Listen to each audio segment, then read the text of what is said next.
আবু সাইদ হত্যা মামলার অভিযোগ ট্রাইব্যুনালে দাখিল। বিরোবীর সাবেক প্রক্টর সহ আসামি ৩০ জন।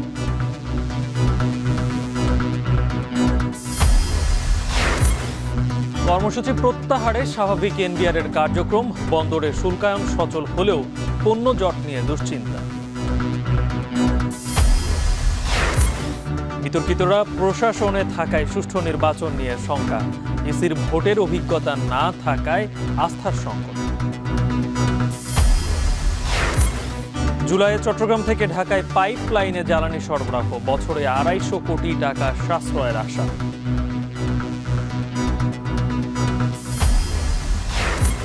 এবং ত্রাণের লাইনেও শিশু সহ ৭২ ফিলিস্তিনিকে হত্যা। যুদ্ধবিরতি কার্যকর নিয়ে জিম্মিদের ফেরানোর আহ্বান ট্রাম্পের।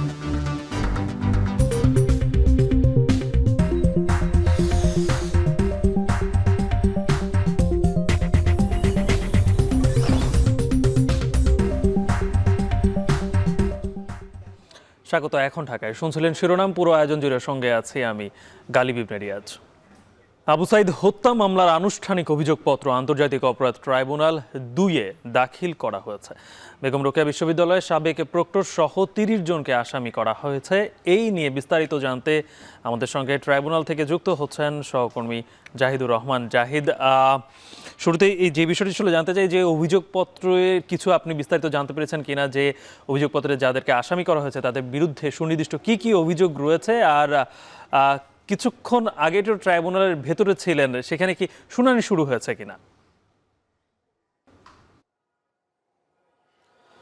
গালিব, ২৪-এর আন্দোলনে যেই ছাত্র জনতার অংশগ্রহণ, সেই আন্দোলনে গণ অভ্যুত্থানে জুলাইয়ের ১৬ তারিখ অর্থাৎ ২৪-এর ১৬ই জুলাই পুলিশের গুলিতে নিহত হন প্রথম শহীদ আবু সাইদ, বেগম রোকেয়া বিশ্ববিদ্যালয় রংপুর। যেই হত্যাকাণ্ডের ফুটেজ দেখে সারা দেশের মানুষ ফুঁসে উঠেছিল এবং আন্দোলন গতি ত্বরান্বিত হয়েছিল। সেই ঘটনায় ট্রাইব্যুনালে আনুষ্ঠানিকভাবে অভিযোগপত্র দাখিল করা হয়েছে। ট্রাইব্যুনাল ২-এ বিচারপতি নজরুল ইসলাম চৌধুরীর নেতৃত্বে যেই বেঞ্চ, যেই ট্রাইব্যুনালের চেয়ারম্যান যিনি দায়িত্ব নিয়েছেন ২-এর ৩ সদস্যের যে ট্রাইব্যুনাল, সেখানে আনুষ্ঠানিক অভিযোগপত্র সকালেই ট্রাইব্যুনালের রেজিস্ট্রারের মাধ্যমে এটি দাখিল করা হয়েছে। তবে এখন পর্যন্ত আদালত বসেনি। আদালত বসার জন্য আমরা অপেক্ষা করছিলাম। কিছুক্ষণ আমি ট্রাইব্যুনালের ভেতরে অর্থাৎ এজলাস কক্ষে অবস্থান করছিলাম। সেখানে টেকনোলজির যেই কাজগুলো রয়েছে, কারিগরি যে বিষয়গুলো রয়েছে, সে কাজগুলো চলছে, প্রযুক্তিগত যেই কাজগুলো, এ কারণে কিছুটা বিলম্ব হচ্ছে বলে আমরা ধারণা করছি। বেগম রোকেয়া বিশ্ববিদ্যালয়ের তৎকালীন যিনি উপাচার্য ছিলেন, যখন আবু সাইদ মারা যান, জুলাই আন্দোলনের সময় যিনি বিশ্ববিদ্যালয়ের দায়িত্ব পালন করেছিলেন, তিনি সহ তৎকালীন প্রক্টর সহ এখানে ৩০ জনকে আসামির একটি তালিকা করা হয়েছে। সেই তালিকাটি এই তদন্ত সংস্থার যে তদন্ত প্রতিবেদন, সেখানে দেয়া হয়েছে। এবং আরও কারা আসামি রয়েছে আনুষ্ঠানিকভাবে, সেখানে অনেক শিক্ষক রয়েছেন বেগম রোকেয়া বিশ্ববিদ্যালয়ের, এবং প্রায় ১০ জনের মতো পুলিশ কর্মকর্তা রয়েছেন। কয়েকজন পুলিশ আটক হয়েছেন এবং তৎকালীন যিনি রংপুর যে মহানগর পুলিশের দায়িত্বে ছিলেন, মহানগর কমিশনার ছিলেন আব্দুল বাতেন, তিনি এই মামলার আসামি হয়েছেন। এছাড়া রংপুর বিভাগীয় কমিশনার হিসাবে তৎকালীন যিনি দায়িত্ব পালন করেছেন, তাকেও আসামি করা হয়েছে। রংপুর যেই বেগম রোকেয়া বিশ্ববিদ্যালয়ের অধীনস্থ যে থানাটি ছিল, সেই থানার একাধিক পুলিশের সদস্যরা এই মামলায় আসামি করা হয়েছে। সব কিছু মিলে বিস্তারিত আমরা জানতে পারবো যখন এটি ট্রাইব্যুনালের সামনে উপস্থাপন করা হবে। আসামিদের সব নামগুলো আদালতের সামনে বলা হবে এবং আবু সাইদের মৃত্যুর পুরো বিবরণ যখন তুলে ধরা হবে, কার কি ভূমিকা ছিল, আবু সাইদ মারা যাওয়ার পরে তার ময়নাতদন্ত প্রতিবেদন বদলে ফেলা এবং একাধিক ময়নাতদন্ত প্রতিবেদন হওয়া এবং তার পোস্টমর্টম যে রিপোর্ট, সেই বিষয়গুলো কি কি ঘটেছিল এবং কিভাবে তার মৃত্যু হয়েছে, তার কোথায় কোন গুলিতে কিভাবে রক্তকরণ হয়েছে, তাকে যারা তুলে নিয়ে গেছে তারা কি বলেছেন তদন্ত সংস্থার কাছে, সব বিষয়ে আমরা জানতে পারবো যখন আদালতের সামনে পুরো এই তদন্ত সংস্থার প্রতিবেদনটি প্রসিকিউশনের পক্ষ থেকে উপস্থাপন করা হবে। তখনই আমরা আবু সাইদ হত্যাকাণ্ডের পুরো বিষয়টি আমরা জানাতে পারবো। গালিব, আবু সাইদ হত্যা মামলার অভিযোগপত্র ট্রাইব্যুনাল ২-এ আজকে উপস্থাপন করা হয়েছে। সেই বিষয়ে সর্বশেষ জানাচ্ছিলেন সহকর্মী জাহিদ হাসান। এনবিআরের কর্মকর্তা কর্মচারীদের সব ধরনের কর্মসূচি প্রত্যাহার করায় শুরু হয়েছে শুল্ক স্টেশন ও কাস্টমসের কার্যক্রম। তবে পণ্য জট নিয়ে দুশ্চিন্তায় ব্যবসায়ীরা। এ নিয়ে বিস্তারিত জানাতে চট্টগ্রাম বন্দরে আছেন সহকর্মী হাজেরা শিউলি, আর যশোর বেনাপোল স্থলবন্দরে আছেন রিপন হোসেন। শুরুতেই শিউলি, আপনার কাছ থেকে জানতে চাই যে এর আগের সংবাদে আপনি যুক্ত হয়েছিলেন, বলছিলেন যে কাস্টমসের কর্মকর্তারাও সেখানে এসেছেন এবং যারা সিএনএফ এর যারা আছেন তারাও সেখানে তাদের পণ্য ছাড়ের জন্য আসছেন। এখন কি পরিস্থিতি বন্দরে দেখতে পাচ্ছেন? সেখানে কি কার্যক্রম পুরোদমে শুরু হয়েছে?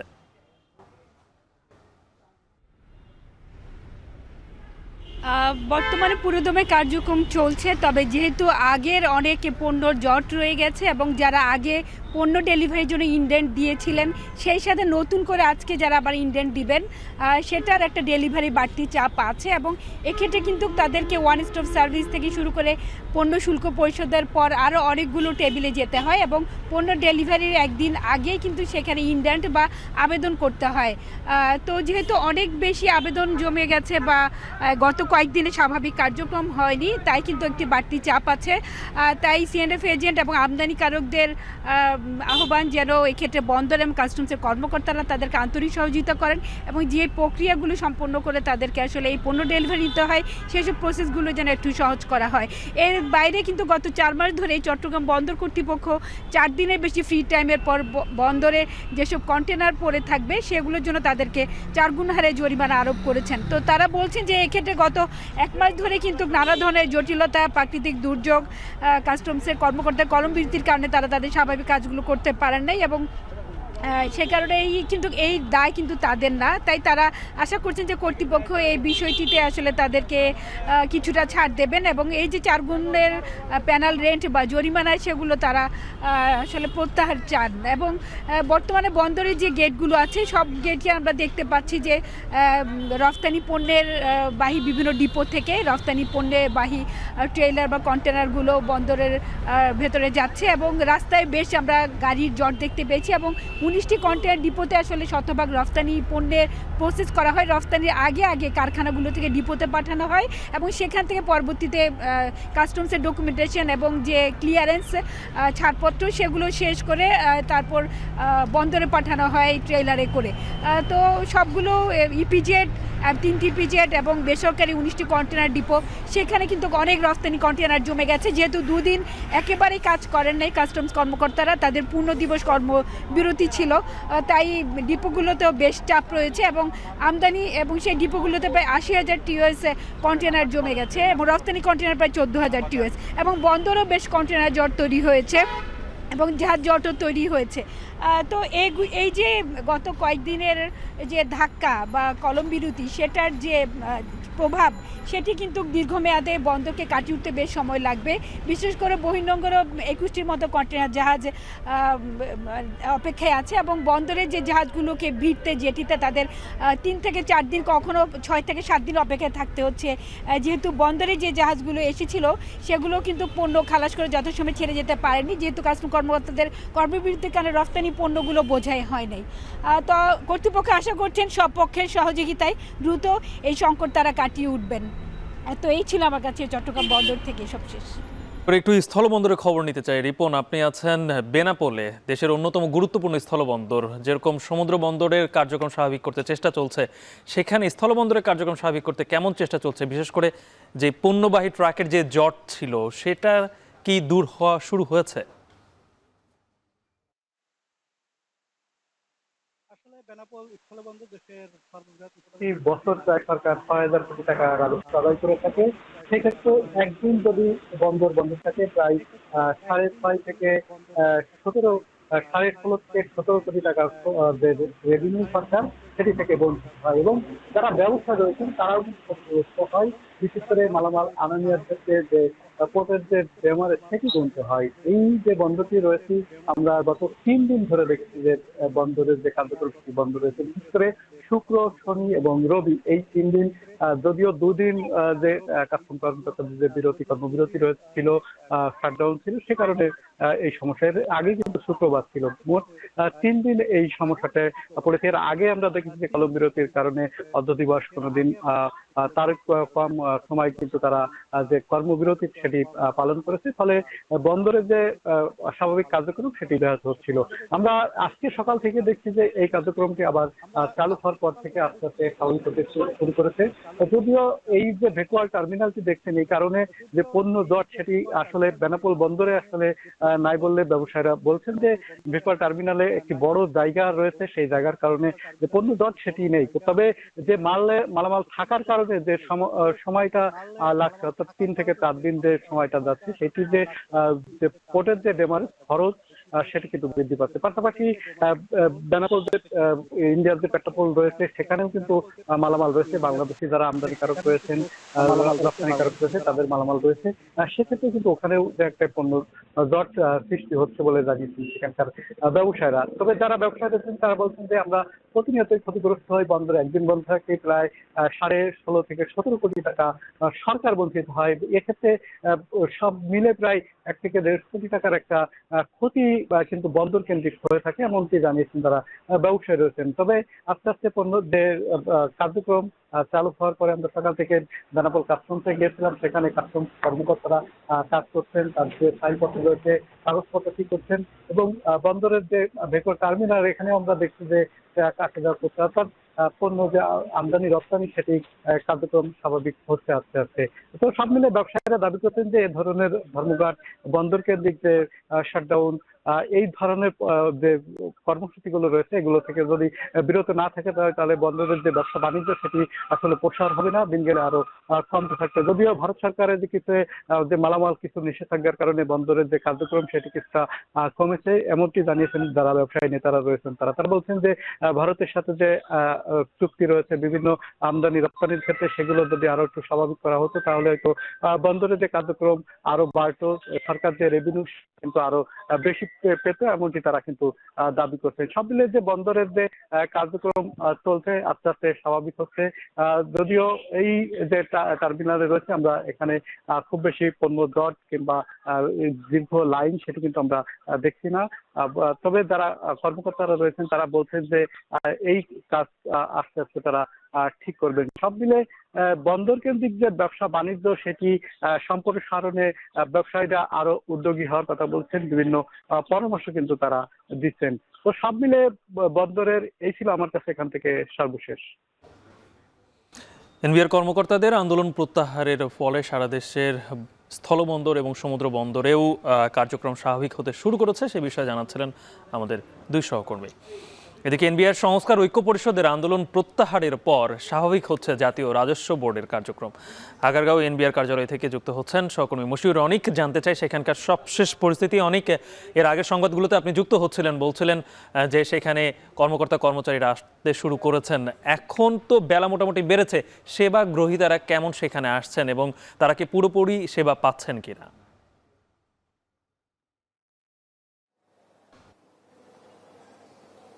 গালিব, বাড়ার সাথে সাথে আসলে বলা যায় যে চাপ, বিশেষ করে যেহেতু এনবিআর এর কার্যক্রম বেশ কিছুদিন যাবৎ বন্ধ ছিল, 1.5 মাসের মতো বন্ধ ছিল, এবং তার মাঝখানে কিন্তু বেশ উত্তাল অবস্থা ছিল ঠিক এনবিআর এর বাইরের অবস্থাতে, যেখানে কর্মকর্তারা অবস্থান নিয়েছিলেন তাদের দাবি আদায়ের জন্য। তো যেহেতু অনেকগুলো কাজ বন্ধ ছিল, আমরা জানতে পেরেছি, আমাদের বিভিন্ন সূত্র বলেছে যে কাজের চাপ তাই কিছুটা বেশি, এবং বেলা বাড়ার সাথে সাথে সেই কাজের চাপটাও কিছুটা বাড়ছে। যারা সেবা গ্রহীতা তারাও আসছেন, তবে একটা দ্বিধার কথা আমরা জানতে পেরেছি সেবা গ্রহীতাদের থেকে, তারা নিশ্চিত ছিলেন না যে আজকে তারা সেবা পাবেন কিনা। তারা এসেছিলেন এবং তারা অপেক্ষা করছিলেন, এবং তারা ভেবেছিলেন যদি তারা সেবা না পান তাহলে তারা ফিরে চলে যাবেন, কিন্তু তারা এসে দেখেছেন না, তারা নির্ধারিত যে সেবা সেই সেবাগুলো কিন্তু পাচ্ছেন। বিশেষ করে এই সেবাগুলো পাওয়ার পেছনের যে গুরুত্বপূর্ণ প্রেক্ষাপট সেটা হচ্ছে গতকালকে পরপর 2 দিন যেই সব শাটডাউন ছিল, কমপ্লিট শাটডাউন ছিল, সেই শাটডাউনের পরিস্থিতি থেকে একটা উত্তাল পরিস্থিতি তৈরি হয়। বিশেষ করে রাষ্ট্রীয়ভাবে বলা হয় যে আন্দোলন তারা করছেন সেই আন্দোলনটা বেআইনি এবং সেটা জনগণের স্বার্থবিরোধী, এবং সেই ক্ষেত্রে যারা এই আন্দোলনের সাথে জড়িত তাদের বিরুদ্ধে ব্যবস্থা নেওয়ার কথা বলা হয়। এই ছিল হচ্ছে গতকালকের প্রেক্ষাপট। এর পরবর্তীতে বিকেলবেলা ব্যবসায়ীদের সঙ্গে যে বৈঠক, সেই বৈঠকের পরবর্তীতে তারা সিদ্ধান্ত নেন যে তারা তাদের আন্দোলনের যেই মোটো সেখান থেকে ফিরে আসছেন, এবং তারা জাতির স্বার্থে, জাতির জন্য আইনানুগভাবেই তারা আসলে তাদের যে সমস্ত কার্যপ্রণালী সেগুলো তারা চালু করবেন। একটু গালিব জানিয়ে রাখতে চাই, তবে একটা দ্বিধা আমি বা আমরা যারা এখানে গণমাধ্যম আছি তারা লক্ষ্য করছি, সেটা হচ্ছে যে গণমাধ্যম গণমাধ্যমের সঙ্গে কথা বলার ব্যাপারে একটা অনীহা কাজ করছেন এখানে যারা বিশেষ করে কর্মকর্তা কর্মচারী আছেন তাদের। এর পেছনে তারা নাম প্রকাশের অনিচ্ছুক, বেশ কয়েকজন এভাবে করে বলেছেন যে তারা চাচ্ছেন না এই মুহূর্তে, যেহেতু একটা বড় ক্ষতির সম্মুখীন হয়েছে দেশ এবং সবকিছু মিলিয়ে দাবি আদায়ের জন্য তাদের বেশ জোরালো চাপ ছিল, সবকিছু মিলে তারা এই মুহূর্তে গণমাধ্যমের কাছে তারা বেশ কিছু খোলাস করে জানাতে চাচ্ছে না যে ঠিক কাজের চাপ কেমন, তারা এতদিন পরে এখানে এসেছেন, তাদের কতটা বেগ পেতে হয়েছে এবং তাদের যে দাবি আদায়ের ব্যাপারে ভবিষ্যতে তারা কোনো পদক্ষেপ নেবে কিনা, এই সমস্ত বিষয়গুলো তারা এড়িয়ে যাচ্ছেন এবং তারা বলছেন যে এখন তাদের মূল কাজটা হচ্ছে সেবা দেওয়া এবং তারা সেই কাজটাই আসলে শুরু থেকে শেষ পর্যন্ত করতে চান। যেহেতু 9টা থেকে 5টা পর্যন্ত এনবিআর এর কার্যক্রম চলবে, তাই এই সময়টাতে তারা পূর্ণাঙ্গ মনোযোগ দিয়ে তাদের কাজটা করতে চান। এর মাঝখানে পরিচালকের সঙ্গে মিটিং এর ব্যবস্থা করা হচ্ছে, যেখানে যারা দ্বিতীয় সচিবরা আছেন এবং যারা কর্মকর্তারা আছেন তারা একত্রিত বসেছেন এবং কিভাবে পরবর্তীতে এগিয়ে নেওয়া যায় কার্যপ্রণালীগুলো সেই ব্যাপারেও কিন্তু তারা আলোচনা করছেন বলে আমাদের কাছে সবশেষ তথ্য আছে। কালিব, এই ছিল এখন পর্যন্ত এখান থেকে সবশেষ।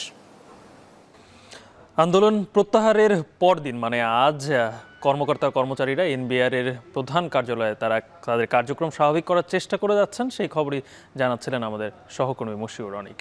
বিগত কয়েকটি জাতীয় নির্বাচন পরিচালনায় বিতর্কিতরা প্রশাসনে এখনও বহাল। তারা থাকলে সুষ্ঠু নির্বাচন নিয়ে শঙ্কায় বেশিরভাগ রাজনৈতিক দল।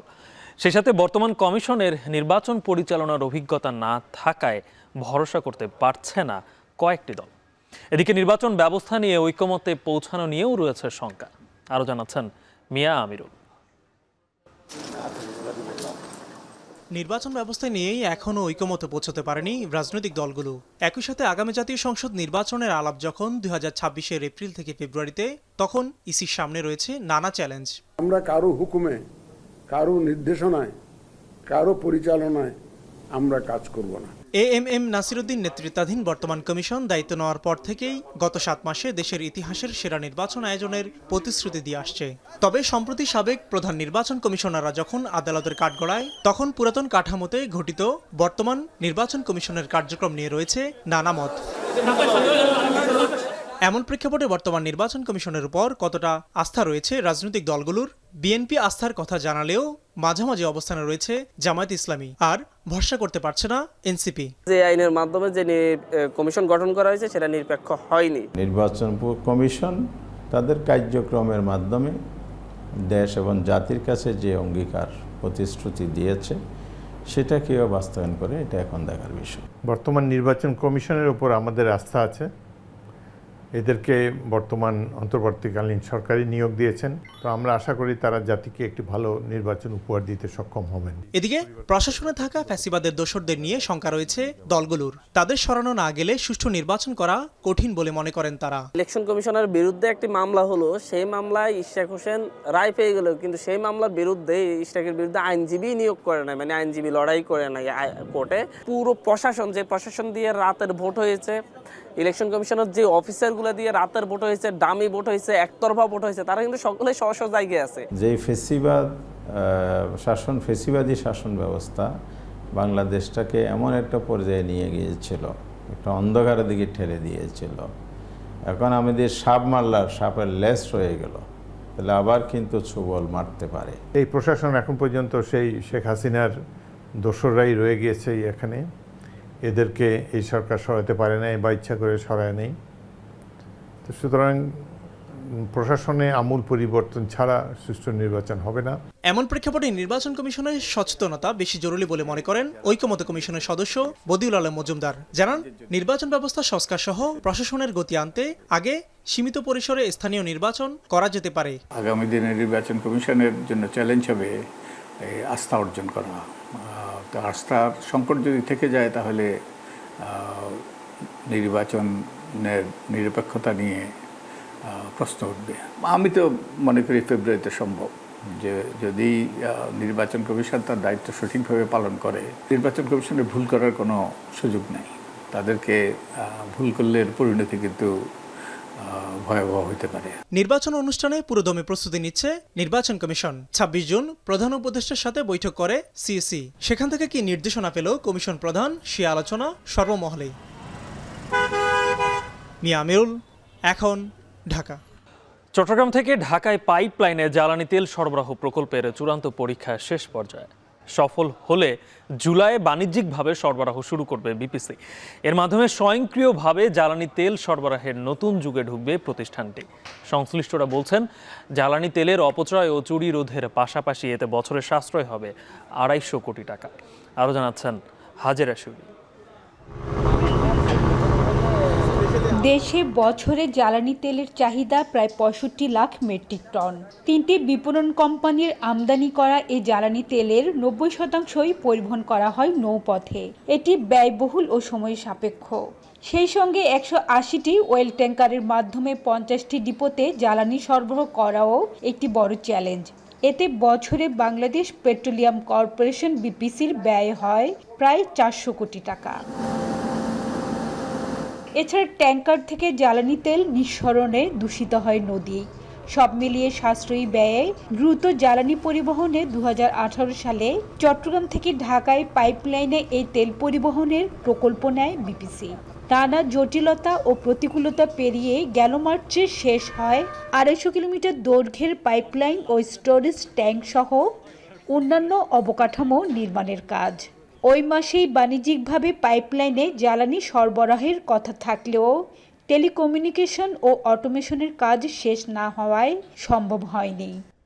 এখন আমাদেরকে বুঝিয়ে দেওয়ার প্রক্রিয়া চলছে। 250 কিলোমিটার একটা পাইপলাইন, এই পাইপলাইনটা বুঝিয়ে দেওয়ার কাজ, এবং এটা কিন্তু অটোমেশন সব, স্কাডা, পিএলসি, টেলিকমিউনিকেশন সিস্টেম, রজব, মেলাগুলা ভাল বড় বড়, এগুলো সব কিছু বুঝিয়ে দেওয়ার জন্য একটু সময় লাগছে। গত 22 জুন রোববার থেকে শুরু হয়েছে চূড়ান্ত ট্রায়াল। চট্টগ্রামের পতেঙ্গায় পদ্মা ওয়েলের ডেসপাস টার্মিনাল এবং পদ্মা, মেঘনা ও যমুনা এই 3টি তেল বিপণন কোম্পানির স্টোরেজ ট্যাঙ্কার থেকে নারায়ণগঞ্জের গোদনাইল ও ফতুল্লায় অবস্থিত ডিপোতে পাইপলাইনে জ্বালানি তেল পাঠানো হচ্ছে। এর মধ্যে 7 দিনে পাঠানো হয়েছে প্রায় 2.5 কোটি লিটার ডিজেল। বুধবার পর্যন্ত চলবে এই কার্যক্রম। সবকিছু ঠিক থাকলে জুলাই থেকেই বাণিজ্যিকভাবে পাইপলাইনে জ্বালানি তেল সরবরাহ করা হবে বলে প্রত্যাশা বিপিসি চেয়ারম্যানের। এতে জাহাজে করে জ্বালানি তেল পরিবহনের ঝামেলামুক্ত হবে বিপিসি। প্রতিদিন এরকম কত জাহাজে করে করে তেল নিয়ে নিয়ে আমাদেরকে গোদনাইলে যেতে হতো, এটা নিয়ে অনেক সংবাদ হতো। এই জিনিসটা আর বাংলাদেশের ইতিহাসে থাকবে না, বিপিসির ইতিহাসে থাকবে না। এটা অটোমেশন, এখান থেকে তেল ঢুকবে, ওখানে বেরিয়ে যাবে। বর্তমানে নদী পথে ওয়েল ট্যাঙ্কারের মাধ্যমে জ্বালানি সরবরাহের সময় লাগে 24 ঘন্টা, পাইপলাইনে পাঠাতে লাগবে মাত্র 4 ঘন্টা। অত্যাধুনিক প্রযুক্তি নির্ভর হওয়ায় পাইপলাইন থেকে জ্বালানি তেল চুরির সুযোগ থাকবে না। সেই সঙ্গে কমবে জ্বালানি তেলের সিস্টেম লস ও পরিবেশ দূষণ। এটা আমাদের সুবিধা এবং লস কম হবে, পরিবেশ বান্ধবভাবে আমরা তেল পরিবহন করতে পারবো। পরিবহন করতে আমাদের এস্টিমেটেড ব্যয় হবে 90 কোটি টাকা, আর আমাদের সাশ্রয় হবে 326 কোটি টাকা।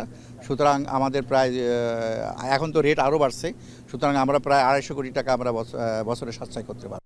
27 লাখ মেট্রিক টন জ্বালানি তেল সরবরাহের সক্ষমতার প্রকল্পটি বাস্তবায়নে ব্যয় হয়েছে প্রায় 3,700 কোটি টাকা। পদ্মা ওয়েলের তত্ত্বাবধানে প্রকল্পটি বাস্তবায়ন করছে সেনাবাহিনীর 24 ইঞ্জিনিয়ারিং কনস্ট্রাকশন ব্রিগেড। তবে পরবর্তীতে পাইপলাইনে জ্বালানি তেল পরিবহনের প্রকল্পটি হস্তান্তর করা হবে নবগঠিত petroleum transmission company limited PTC পিএলসিকে। হাজেরা শিউলি, এখন চট্টগ্রাম। কয়েক দফা পেছানোর পর জাহাঙ্গীরনগর বিশ্ববিদ্যালয় কেন্দ্রীয় শিক্ষার্থী সংসদ নির্বাচনের তফসিল স্থগিত করেছে নির্বাচন কমিশন। রোববার রাত 9টার দিকে বিশ্ববিদ্যালয়ের ফেসবুক পেজে প্রকাশিত এক বিজ্ঞপ্তিতে এই তথ্য জানায় কর্তৃপক্ষ। বিশ্ববিদ্যালয়ের জনসংযোগ কার্যালয়ের ফেসবুক পেজে পোস্ট করা বিজ্ঞপ্তিতে বলা হয়, জাহাঙ্গীরনগর বিশ্ববিদ্যালয়ের উপাচার্য ও জাকসু সভাপতি অধ্যাপক কামরুল আহসানের চিঠির পরিপ্রেক্ষিতে নির্বাচনী তফসিল স্থগিতের সিদ্ধান্ত নেওয়া হয়েছে। জাকসু ও হল সংসদগুলোর পুনর্নির্ধারিত নির্বাচনের তারিখ পরে ঘোষণা করা হবে বলেও জানানো হয়। এর আগে গেল 1 মে জাকসু নির্বাচনের তফসিল ঘোষণা করেন প্রধান নির্বাচন কমিশনার মোহাম্মদ মনিরুজ্জামান। সবশেষ গেল 26 জুন শিক্ষার্থীদের সাথে সভা শেষে আগামী 11 সেপ্টেম্বর জাকসু নির্বাচনের নতুন তারিখ ঘোষণা করেছিলেন বিশ্ববিদ্যালয়ের উপাচার্য।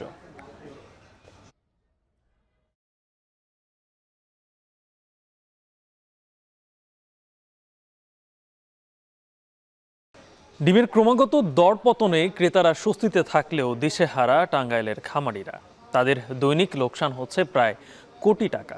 প্রতিনিয়ত লোকসানে গেল এক যুগে জেলায় ডিমের উৎপাদন কমেছে অন্তত 60%। তবে দাম কমলেও কমেনি উৎপাদন খরচ। পরিস্থিতি সামাল দিতে ডিম সংরক্ষণ ও রপ্তানির উদ্যোগ নেয়ার দাবি খামারিদের। টাঙ্গাইল থেকে কাউসার আহমেদের প্রতিবেদন। টাঙ্গাইলের কালিহাতীর দেওপুর গ্রামের খামারি জিন্না নিজের জমানো ও ঋণের প্রায় 30 লাখ টাকা খরচ করে 3000 লেয়ার মুরগির খামার করেছেন। প্রতি পিস ডিম উৎপাদনে তার খরচ হচ্ছে 10 টাকার বেশি, কিন্তু বিক্রি করতে হচ্ছে 8.5 টাকায়। এতে দৈনিক 2500 ডিম উৎপাদনে তার লোকসান প্রায় 5000 টাকা। দিন গেলে আমার ঘরে থেকে মিনিমাম 3000 টাকা লস যাইতেছে। ডিমের যে বাজার, এই বাজারে টিকে থাকা সম্ভব না।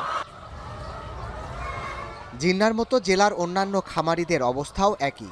গেল রমজানের শুরু থেকে সরবরাহ বাড়া ও চাহিদা কমায় দরপতন শুরু হয়। গেল কয়েক সপ্তাহে জেলায় খামার পর্যায়ে প্রতি হালি ডিমের দাম 4 থেকে 5 টাকা কমে বিক্রি হচ্ছে 32 টাকায়। ডিমের দাম কমলেও ফিডসহ অন্যান্য জিনিসের দাম বেশি হওয়ায় প্রতি পিস ডিম উৎপাদনে লোকসান গুনতে হচ্ছে 2 থেকে 2.5 টাকা। সে হিসেবে জেলায় 2500 খামারে দৈনিক 40 লাখ পিস ডিম উৎপাদনে লোকসান প্রায় কোটি টাকা। নিজেরাও ফার্মে কাজ করি, কোনোভাবেই আমরা আমাদের লস পুষাইতে পারতাছি না। যখন ডিমের দাম একটু বাড়ে, প্রশাসন এমনভাবে চাপ দেয় আমাদেরকে, বলে যে তোমরা 8 টাকা ডিম বিক্রি করবে, অথচ আমরা একটা ডিমের খরচ পড়ে 10 টাকা 20 পয়সার বেশি। খাবারের দাম বেশি, মেডিসিনের দাম বেশি, লেবার খরচ বেশি, বিদ্যুৎ বিল বেশি, সব কিছু মিলিয়ে আমাদের ধ্বংসর মুখে আর কি আমরা পড়ে যাচ্ছি। জেলা প্রাণী সম্পদ অধিদপ্তরের তথ্য অনুযায়ী এক যুগ আগে জেলায় দৈনিক প্রায় 3 কোটি ডিম উৎপাদন হতো। ক্রমাগত লোকসান ও নানামুখী সমস্যায় উৎপাদন কমেছে প্রায় 60%। ব্যবসায়ীদের দাবি পাইকারি ও খুচরা পর্যায়ে দাম কমলেও বিক্রি বাড়েনি, উল্টো আগের চেয়ে বিক্রি কমেছে প্রায় 40%। আগে আসলে 1200-1300, এটি মান হয়েছে 800, 850। এদের মধ্যে মাংস খাইছে, সবজি টবজি খাইছে, ডিমটা একটু কম খাইছে, স্টক বেশি হয়েছে, তাদের দাম কমে গেছে। আগের মতো বিক্রি হয় না, দাম কম তো কাস্টমার ডিম খাই কম। কামের ডিমের আমদানি বেশি, ডিম চলতেছে কম। খামারিদের লোকসান কমাতে ন্যূনতম দর নির্ধারণের প্রয়োজনীয়তার কথা জানান জেলা প্রাণী সম্পদ কর্মকর্তা। আর খামার টিকিয়ে রাখতে সহজ শর্তে ঋণ, প্রশিক্ষণ ও উপযুক্ত পরিবেশ নিশ্চিতের পরামর্শ অর্থনীতিবিদদের। আমরা এটা প্রস্তাব রাখছি যে ডিমের দাম নির্ধারণ করা হয়েছে, এটা বছরে একবার না করে 2 মাস অন্তর অন্তর দাম নির্ধারণ করা হয়, যাতে তারা ক্ষতিগ্রস্ত না হয়। বায়োসিকিউরিটি বা ওষুধ খরচ এগুলো কিভাবে কমাইয়া তারা খামারটা লাভবান করতে পারে, সেই পরামর্শ কিন্তু আমরা তাদের দিচ্ছি সবসময়। উৎপাদন খরচ ও দরপতনের বিষয়ে ইতোমধ্যেই মন্ত্রণালয়ে আলোচনা হয়েছে বলে জানিয়েছেন মৎস্য ও প্রাণী সম্পদ উপদেষ্টা। জানান উৎপাদন ব্যয়ের প্রায় 70%ই ফিডে খরচ হয়, তাই এ বিষয়ে দ্রুত ব্যবস্থা নেওয়ার আশ্বাস উপদেষ্টার। ফিডের দাম কমানোটা খুবই জরুরি, এটা আমরা আলোচনা করেছি মন্ত্রণালয়ে, এবং এটা অবশ্যই কমাতে হবে, কারণ নাহলে ক্ষুদ্র খামারিরা বেশি ক্ষতিগ্রস্ত হচ্ছে। বড় বড় যারা কোম্পানি আছে তারা হয়তো কন্ট্রাক্ট ফার্মারদের দিয়ে কাজ করতে পারবেন, কিন্তু ক্ষুদ্র খামারিরা একেবারে নিঃস্ব হয়ে যাচ্ছে। তো এই ব্যাপারে সরকার অবগত আছে এবং আমরা অবিলম্বে এটা নিয়ে কাজ করব। বিশেষজ্ঞদের শঙ্কা, প্রান্তিক খামারিদের টিকিয়ে রাখতে না পারলে ডিম উৎপাদন খাত চলে যাবে বড় প্রতিষ্ঠানগুলোর হাতে। তখন প্রোটিনের ঘাটতি পূরণের সবচেয়ে সহজলভ্য পণ্যটিও কিনতে হবে চড়া দামে। এখন টাঙ্গাইল। চলতি বর্ষায় আগ্রাসী রূপে ফেনীর নদ নদী, বিস্তীর্ণ এলাকা ভয়াবহ নদী ভাঙনের কবলে। ঘরবাড়ি হারিয়ে দিশেহারা তীরবর্তী মানুষ। যদিও পানি উন্নয়ন বোর্ড বলছে প্রকল্পের কাজ দ্রুতই শুরু হবে। দুলাল তালুকদারের ক্যামেরায় আরও জানাচ্ছেন সোলাইমান ডালিম। নদী ভাঙনে বিলীন একের পর এক এলাকা, ঘরবাড়ি হারিয়ে দিশেহারা মানুষ। ছোট ফেনী নদীর আগ্রাসী এই চিত্র বলে দিচ্ছে কতটা ভয়াবহ আকার ধারণ করেছে নদী ভাঙন। মাহতাবুদ্দিন নেহাল সোনাগাজীর কুটিজাট এলাকার নদী পাড়ের চর গোপালগাঁওয়ের বাসিন্দা। মাসখানেক আগেও এখানেই ছিল বসতি, যদিও এখন সে ভিটেহীন, নেই মাথা গোজার একমাত্র ঠাইটুকু। মুসাফুর ক্লোজারটা যদি দ্রুত নির্মাণ না করা হয়, আমাদের মতো এরকম শত শত পরিবার নদী ভাঙনের কারণে পথে বসে যেতে বাধ্য হবে। শুধু এই এলাকা নয়, আশপাশের ছয়ানি, চরমল্লিশপুর, কাটাখিলা, কাজিরহাট, বিষ্ণুপুর সহ প্রায় 15টি ইউনিয়নের মানুষ আতঙ্কে খোলা আকাশের নিচে রাত পার করছেন। একটাই আশঙ্কা, আজ নয়তো কাল নদীগর্ভে বিলীন হবে তাদের শেষ সম্বলটুকু।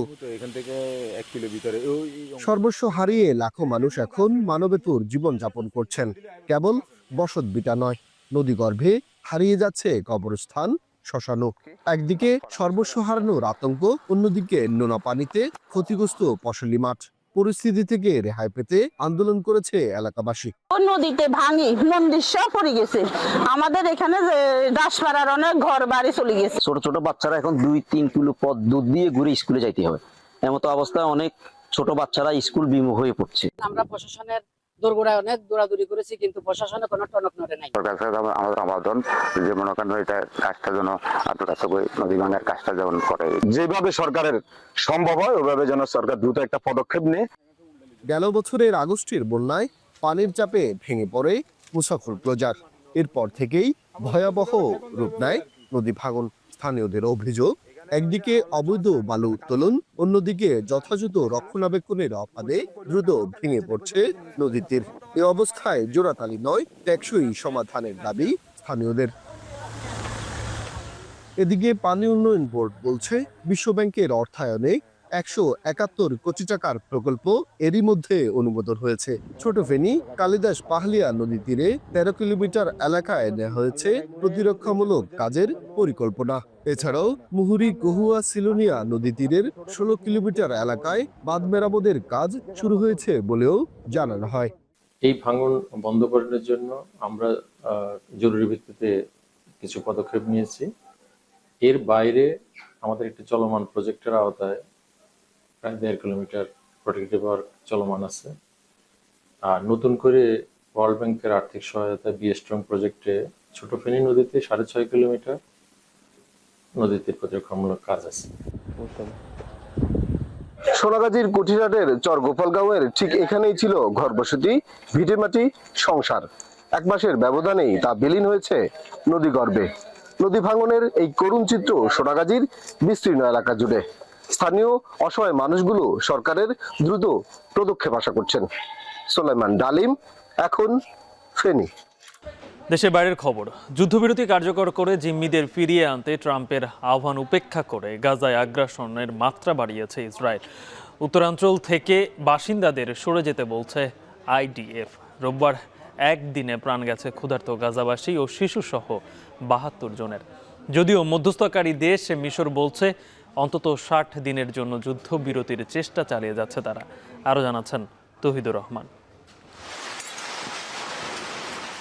যতই দিন যাচ্ছে গাজায় নৃশংসতা আরও বাড়িয়ে চলছে ইসরায়েলি বাহিনী। হত্যা করছে খাবারের জন্য লাইনে অপেক্ষায় থাকা ক্ষুধার্ত গাজাবাসী ও শিশুদেরও। আহাজারিতে ভারী হয়ে উঠছে পুরো ভূখণ্ড। আর কতদিন নির্মমতার শিকার হতে হবে এমন প্রশ্ন ক্লান্ত ফিলিস্তিনিদের। ولادي اللي رجعت تاني لقيتهم مرميين كلهم. طلعت برا صوت بدنا اسعاف وانا كنت مضروبه في رجلي بجري وبمرق عليهم بطلع. ضربه عليهم مساكين. يعني هذا ظلم من الاحتلال يعني. وعن نرجو من الله ثم من العرب اللي حوالينا نتحرك ينهوا الاحتلال هذا عنا. বর্তমানে আগ্রাসনের মাত্রা সবচেয়ে বেশি গাজার উত্তরাঞ্চলে। আরও বড় ধরনের সামরিক অভিযানের প্রস্তুতি হিসেবে বাসিন্দাদের সরে যাওয়ার জন্য চাপ দিচ্ছে ইসরায়েলি বাহিনী। উত্তর গাজা এবং জাবালিয়া ছেড়ে শেখ রাদন এলাকার দিকে ছুটছেন অসহায় বাসিন্দারা। এর মধ্যে খাবার ও চিকিৎসা সংকটে তীব্র হচ্ছে বেঁচে থাকার লড়াই।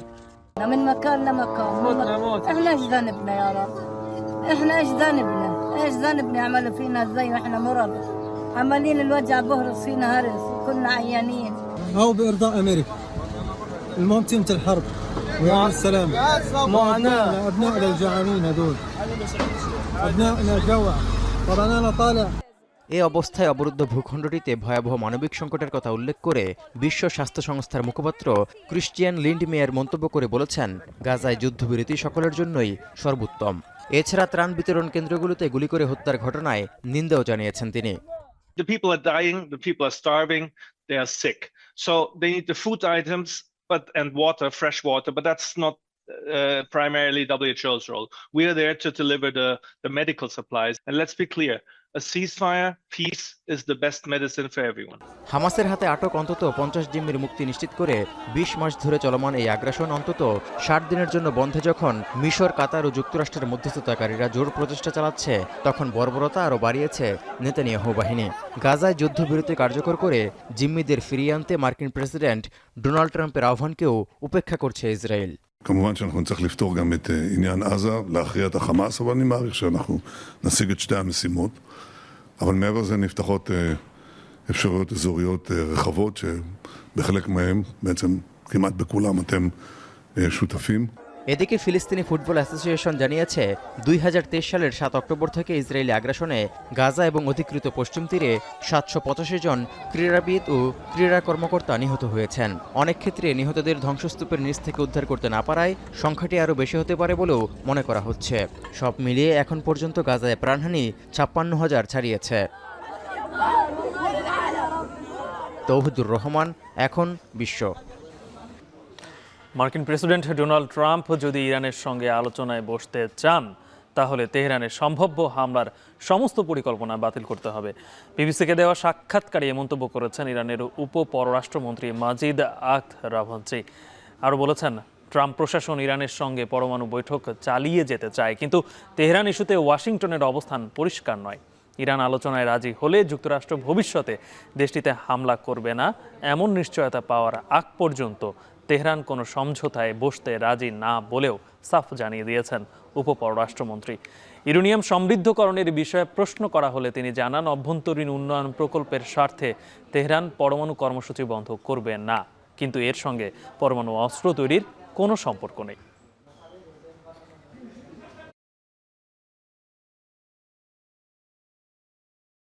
এখন ঢাকায় শিরোনামগুলো আরও একবার।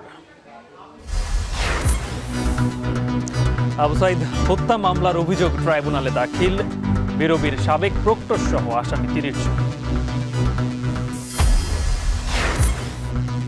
কর্মসূচি প্রত্যাহারে স্বাভাবিক এনবিআরের কার্যক্রম, বন্দরে শুল্কায়ন সচল হলেও পণ্য জট নিয়ে দুশ্চিন্তা।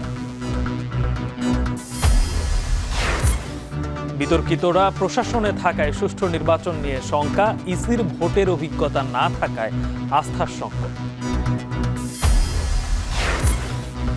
জুলাই চট্টগ্রাম থেকে ঢাকায় পাইপ লাইনে জ্বালানি সরবরাহ, বছরে 250 কোটি টাকা সাশ্রয়ের আশা। এবং ত্রাণের লাইনেও শিশুসহ 72 ফিলিস্তিনিকে হত্যা, যুদ্ধবিরতি কার্যকর নিয়ে জিম্মিদের ফেরানোর আহ্বান ট্রাম্পের। এই ছিল এখন ঢাকার আয়োজন। এখন টেলিভিশন ওয়েবসাইটে দেখতে ভিজিট করুন এখন.tv, ফেসবুকে চোখ রাখুন facebook.com/tv.এখন, আর ইউটিউবে লাইভ দেখতে ভিজিট করুন youtube.com/c/echontv।